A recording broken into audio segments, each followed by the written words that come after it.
Bon salut, donc là on va voir pour une vidange de boîte automatique sur un Chrysler Voyager, donc là c'est un essence V6 3 litres 3, sachant que c'est la même pour les diesels, hein. Le diesel c'est exactement la même boîte, c'est exactement le même système.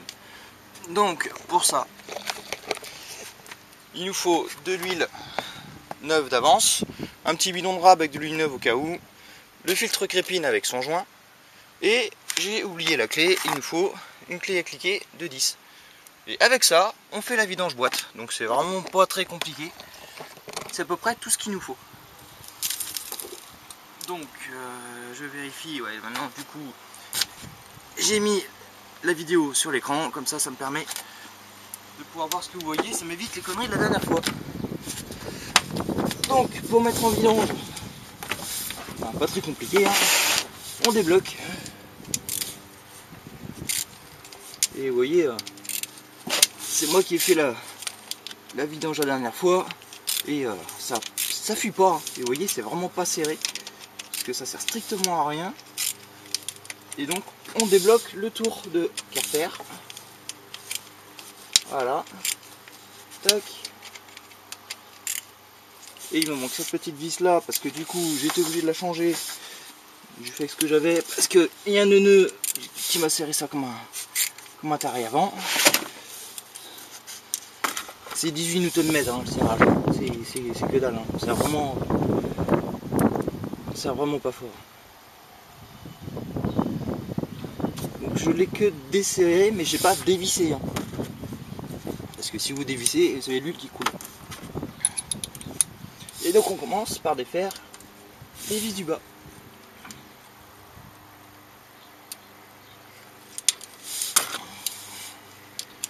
Et comme je le dis toujours, on commence par la plus loin, puis on se rapproche.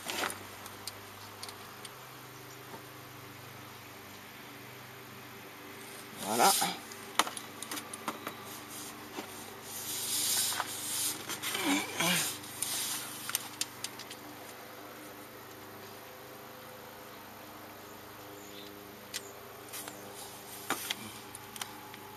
Là du coup 1, 2, 3 et la 4. Et comme vous pouvez voir, l'huile ne coule pas pour l'instant. Voilà, ça commence tout juste là en venant de finir de débloquer celui-là. J'ai quelques gouttes. Vraiment pas de quoi en avoir plein les mains. Tac. Voilà, c'est je pense le plus délicat de la boîte. Il voilà, faut vraiment dévisser de sorte à pas être emmerdé. À partir de là, cette vis là et sa sœur à l'opposé, donc qui se trouve là, on les touche pas. On va aller défaire le reste.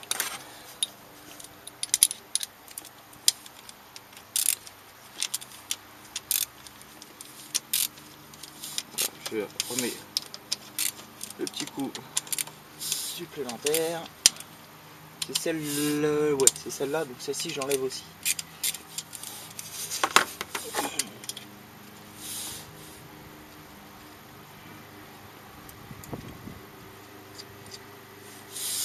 Voilà.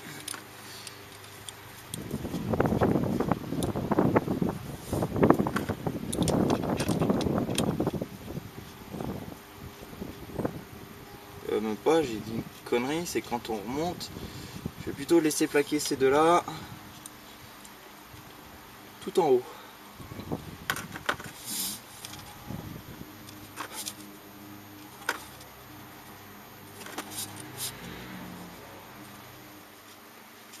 Voilà. Voilà. Donc j'ai laissé les deux en haut qui vont me maintenir le carter à peu près bien. Je vais dévisser, je vais enlever ces deux-là, mais les desserrer tranquillement. Parce que là, le carter va s'écarter. Et quand il va s'écarter, ça va couler. Ouais, le carter s'est mis en appui dessus. Hein. Voilà. Vous voyez. Donc j'enlève pas complètement pour l'instant. Je défais l'autre côté.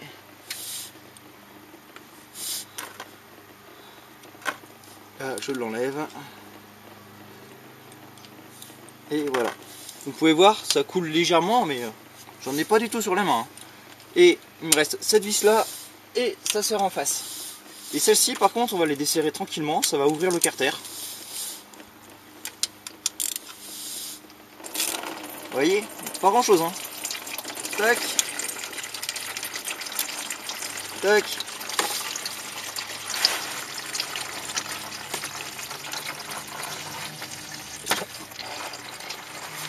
Parce que cette petite trace d'huile va m'embêter par la suite.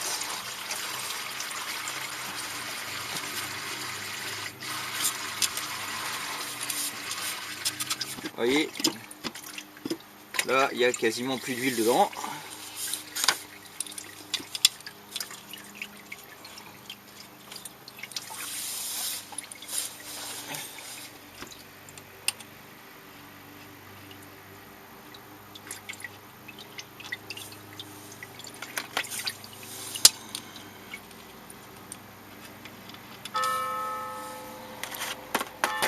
Voilà.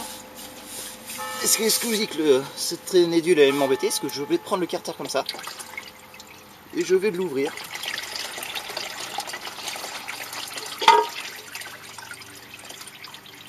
Voilà. Tac.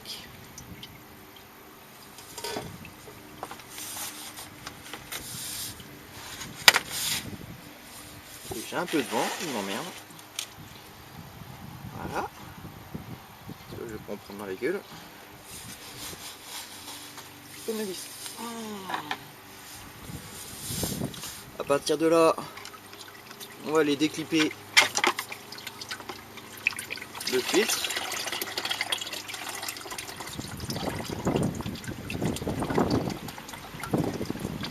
Voilà, on le laisse tranquillement se vider dans le bac.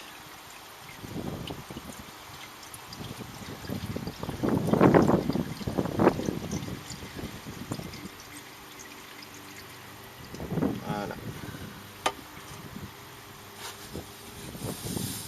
Bon, bah, c'est un vidange. Pas compliqué. Hein. Et on va aller laisser ça s'écouler. Pendant ce temps-là, on va aller nettoyer le carter. Je vais chercher un bac, j'ai oublié mon bac à filtre. Alors, voici mon bac à filtre. C'est tout simple. C'est un bidon avec une grille de protection d'échappement de motoculteur. Hop.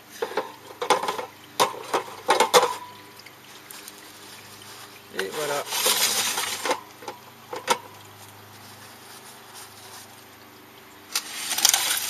Alors là, ça tombe bien. J'ai un vieux carton. Ça, c'est le carton d'expédition du filtre Crépine. Et bon, je vais prendre mon joint qui est plein d'huile et je le fous dedans. Comme ça, c'est propre.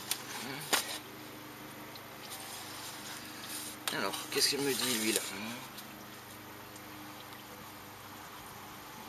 Il dit que c'est nickel.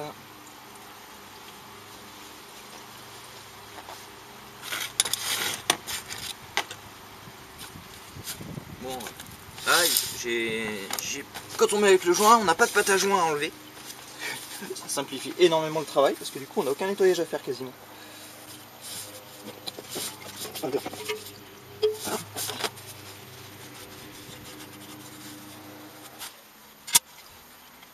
Donc le petit aimant qui est dans le carter aussi, hein, qu'il ne faut pas oublier de nettoyer.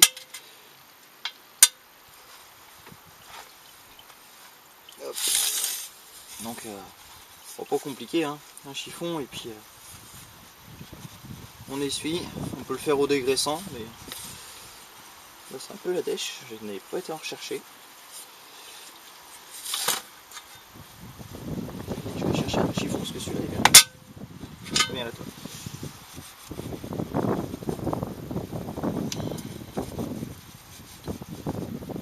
Voilà.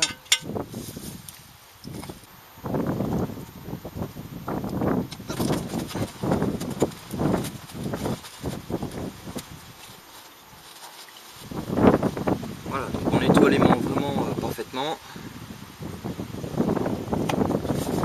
Le carter, nickel aussi. Faut vraiment qu'il soit nickel.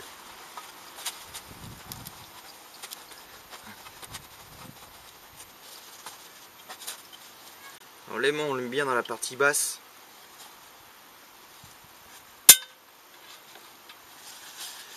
Du carter, on met le carter à l'abri des saletés. Et puis on laisse couler. Donc je vais remonter le carter d'ici 1 à 2 heures. Et ouais, une grosse heure, ouais. D'ici 1 à 2 heures on va remonter ça. On va laisser couler pendant ce temps là. Bon voilà, ça fait un petit moment. Donc il reste quelques gouttes qui coulent, mais une bonne partie s'est vidée. Donc on va essuyer un petit peu tout ce qu'il y a sans laisser un morceau de chiffon dedans. Et on vérifie que la portée de joint soit nickel.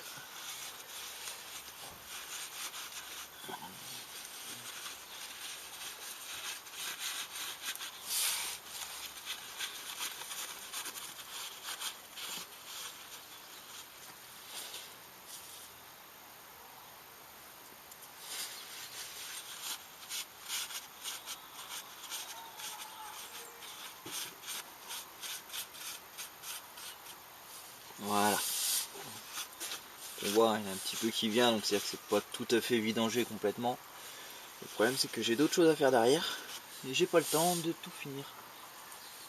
Donc c'est pas bien, mais bon, en même temps, elle a été vidangée il y a 4000 bornes seulement. Là c'est une vidange complémentaire.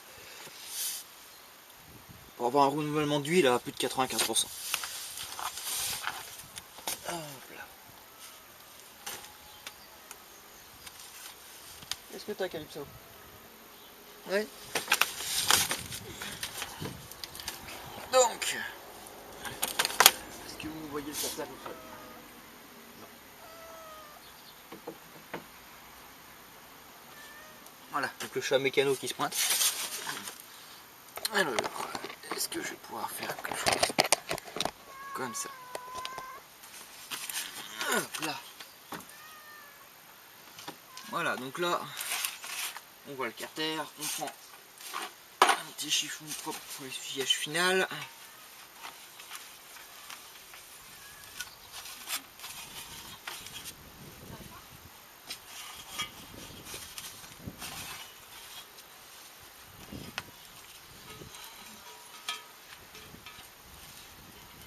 Alors franchement, la pâte à joint, c'est une saloperie. Hein.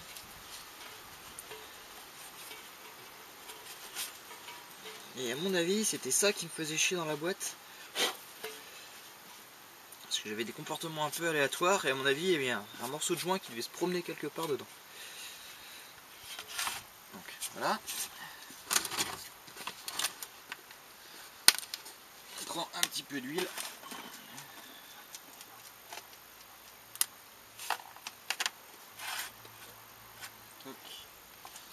Et on vient lubrifier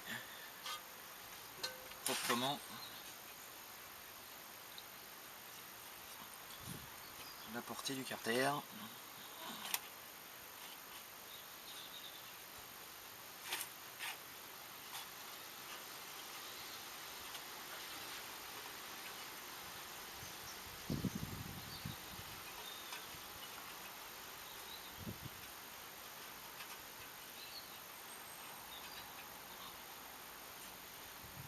C'est juste histoire d'humidifier.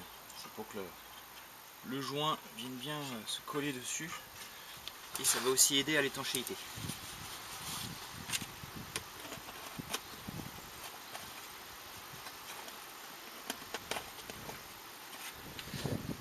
Voilà. On prend le joint neuf. On essuie bien. On s'assure qu'il n'y a rien nulle part. On le met dans le bon sens. Ça marchera mieux comme ça. Toc. Voilà. Là on le plaque au mieux. Sachant que c'est pas forcément stocké correctement dans le carton. Hein.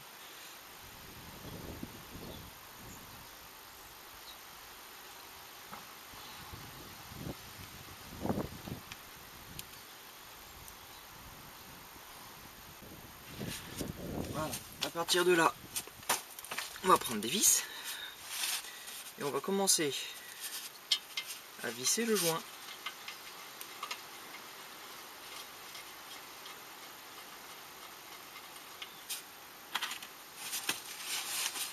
Alors, je mets les deux vis latérales.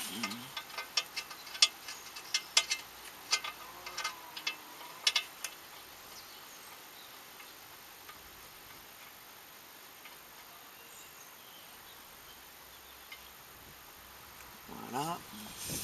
J'ai peur qu'il m'embête un peu en bas. Ici notamment.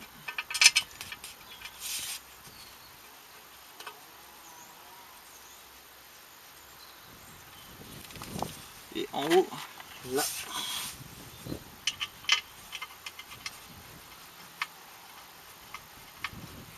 Tac. Donc je vais vous remettre là. Et on va placer ça. Alors là, on voit que l'huile s'écoule plutôt vers l'arrière maintenant. On fait ça. Donc sur les modèles avant 2004, on a tout ce passage là de fil là qui nous emmerde, mais bon, on n'a pas le choix. Et du coup, il faut mettre ça.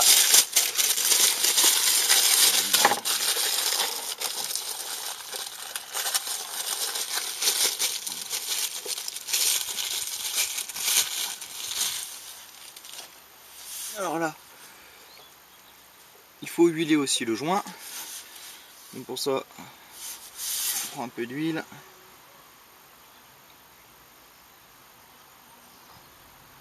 Voilà. On s'assure que le joint soit bien mis, il rentre bien dans le trou. Et on a deux petits os de sergot. Donc là et là. Tac. Tac. Voilà. Le filtre crépine est changé. Et maintenant on va pouvoir mettre notre carter.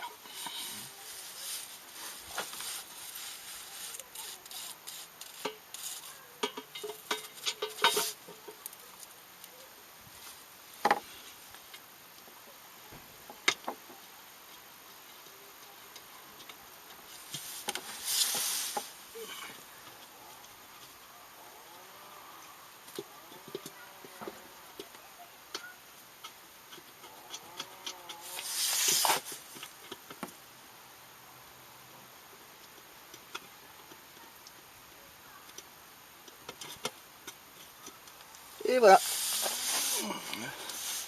le carter est posé. Maintenant on met toutes les vis.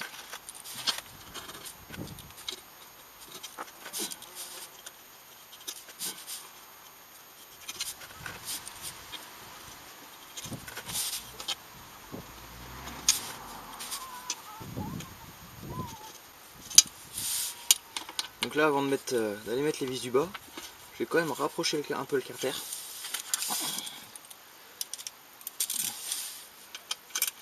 Tac.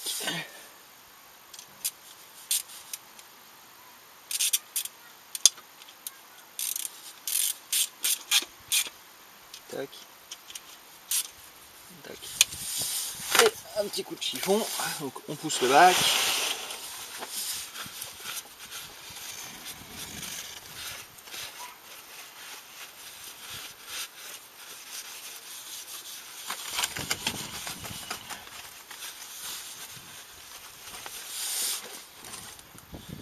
Et on va les mettre, les vis manquantes.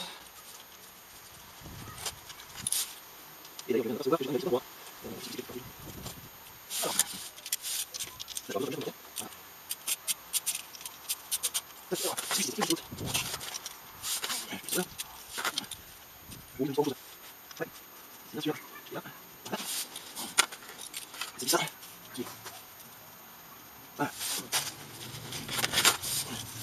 Maintenant on va pouvoir serrer. Alors au niveau serrage, hop là. On fait le tour tranquillement.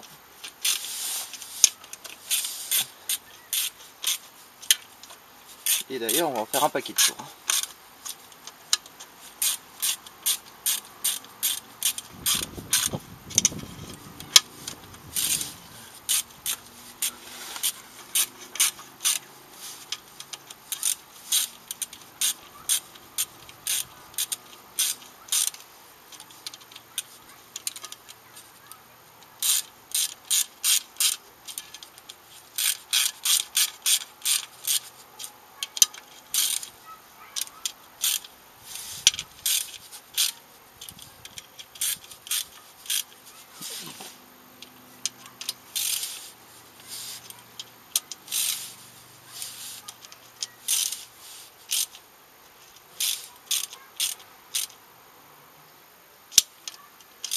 Ah, il y a un truc qui m'a pas plu là.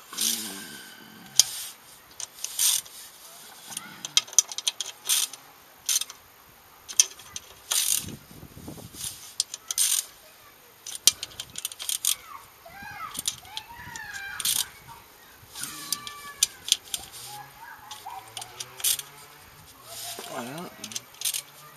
Voilà. Alors celui-là, je vais pas trop insister parce que il y a un truc qui m'a pas plu, comme on dit. La prochaine vidange, à mon avis, je vais avoir le droit de changer la vis aussi.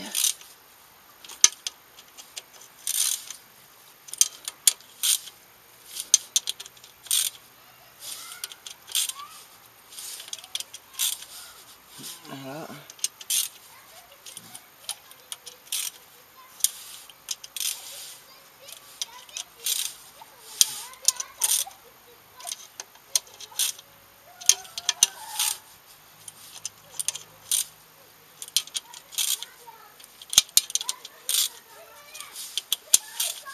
Voilà, ça y est, le tour est fait.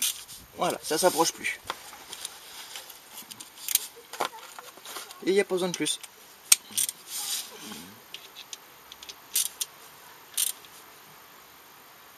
Voilà.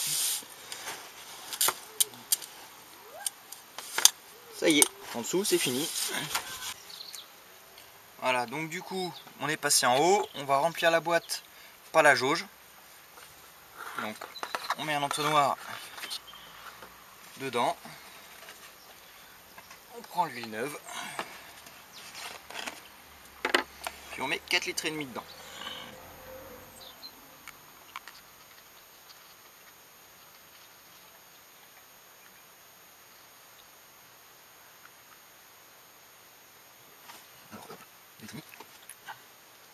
Alors l'huile là, c'est quand même fortement conseillé pour Chrysler de mettre la Mopar ATF plus 4.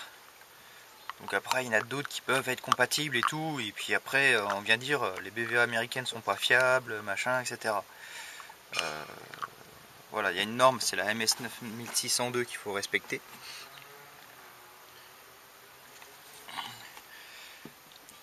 Mais honnêtement, si c'est une huile spécifique qui a été développée pour cette boîte là, c'est qu'il y a une raison.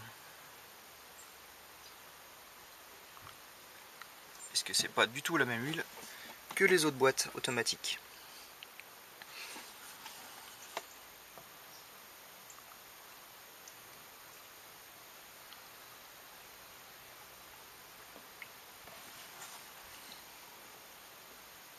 Voilà, à peu près 4,5 litres.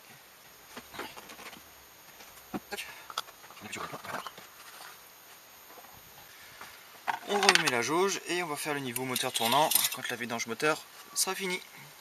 Bon, ça y est, la vidange moteur est finie. Donc on va pouvoir démarrer la voiture et on va pouvoir faire le niveau de boîte de vitesse à froid.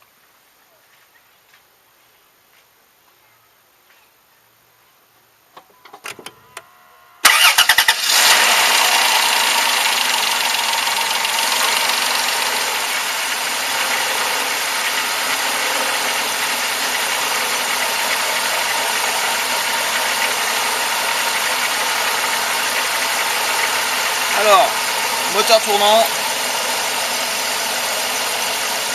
on tire la jauge, on essuie l'excédent d'huile.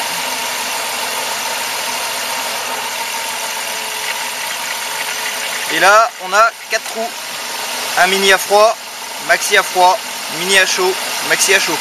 Donc là on est à froid, donc faut qu'on soit en fait limite à ce coup là.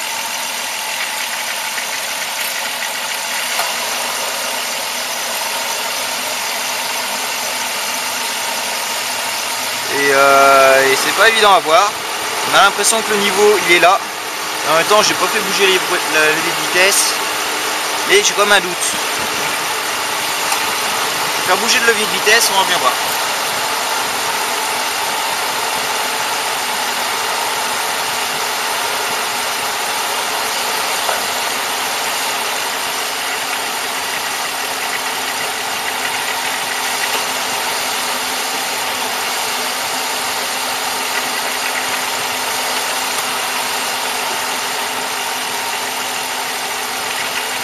Voilà, lui il a été dans toutes les positions.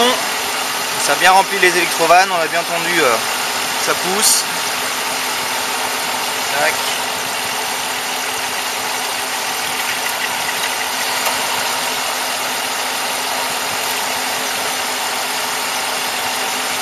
Et là on s'aperçoit, du coup le niveau il est juste là, il est juste au-dessus du trou. Donc c'est pile poil.